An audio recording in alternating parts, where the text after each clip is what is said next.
à mesure que le capitalisme fait advenir de besoins en permanence nouveaux, il empêche leur réalisation. Ouais. Et dès lors qu'il empêche leur réalisation, ceci donne lieu à l'émergence de mouvements sociaux nouveaux qui vont lutter pour leur advenue à ces besoins.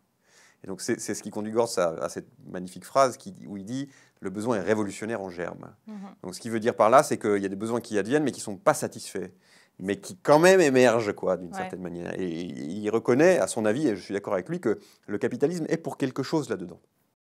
Et donc l'argument, c'est de dire que le capitalisme, avec, dans une certaine mesure, le progrès qu'il induit et qu'il généralise, dans une certaine mesure, rend possible le fait que les individus consacrent du temps également à d'autres choses que la poursuite de la survie immédiate. Mais ça, c'est ce qu'il prétend. C'est ce que le pas du tout ce capitalisme qu'il prétend seulement. Non, non, moi je ne crois pas du tout ça. Je pense que par exemple, si on voit ce qui se passe en Chine aujourd'hui, bon, en Chine, vous avez un développement significatif des classes moyennes, vous avez une proportion importante de la population qui autrefois était dans une misère noire et qui aujourd'hui continue à être dans une misère, mais une misère relativement moindre. Mais l'idée de dire que le capitalisme, c'est purement la misère, c'est purement les inégalités, est à mon avis une idée complètement erronée. Et aucun Chinois n'accepterait cette hypothèse. Évidemment, c'est le capitalisme et les luttes qui l'induit aussi. Ouais. Le capitalisme est la dialectique conflictuelle qui est en son cœur.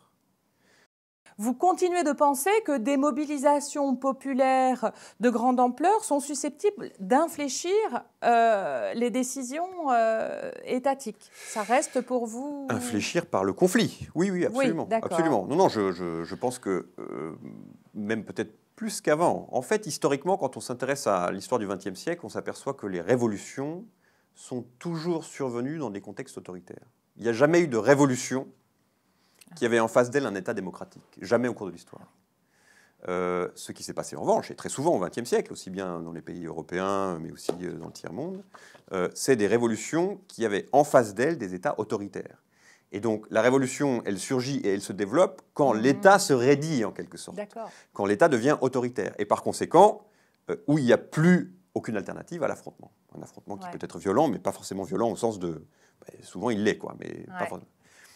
Et par conséquent, ce devenir autoritaire de l'État que vous évoquez, qui est évidemment avéré dans le cas de la France, mais ailleurs également, c'est quelque chose qui, à mon avis, risque, si on en croit la logique historique, de favoriser... un épisode révolutionnaire.